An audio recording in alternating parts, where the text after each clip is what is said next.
Spectrum வழக்கில் அடுத்த மாதம் 20ஆம் தேதி தீர்ப்பு தேதி அறிவிக்கப்படும் என டெல்லி சிபிஐ சிறப்பு நீதிமன்றம் அளித்துள்ளது. முந்தைய ஐக்கிய முற்போக்கு கூட்டணி ஆட்சி காலத்தில் திமுகவை சேர்ந்த ராசா தொலைத்தொடர்புத்துறை அமைச்சராக பதவி வகித்தார். அப்போது ஸ்பெக்ட்ரம் ஒதுக்கீட்டில் 1.76 லட்சம் கோடி ரூபாய் முறைகேடு நடந்ததாக குற்றச்சாட்டு எழுந்தது. இந்த வழக்கை விசாரித்த சிபிஐ அதிகாரிகள் அப்போதைய மத்திய அமைச்சர் ராசா, கனிமொழி உள்ளிட்ட பலரை கைது செய்து டெல்லி திகார் சிறையில் அடைத்தனர். பல மாதங்களுக்கு சிறைவாசத்திற்கு பிறகு அவர்கள் ஜாமீனில் விடுவிக்கப்பட்டனர். இது தொடர்பாக வழக்குகள் அனைத்தும் டெல்லி சிபிஐ சிறப்பு நீதிமன்றத்தில் நீதிபதி ஷைனி தலைமையில் விசாரணை நடைபெற்று வருகிறது. இவர்களுக்கு எதிராக 2011இல் சிபிஐ முதல் குற்றப்பத்திரிகை தாக்கல் செய்தது. இருதரப்பு வாதங்களையும் கேட்டறிந்த நீதிபதி வழக்கின் தீர்ப்பு தேதியை அறிவிக்காமல் ஒத்திவைத்திருந்தார்.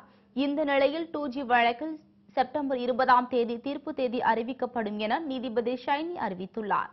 இந்த தீர்ப்பு திமுகவுக்கு பாதகமா அல்லது சாதகமா அமையுமா என தெரியாமல் அக்கட்சி தலைமை கலக்கமடைந்துள்ளது.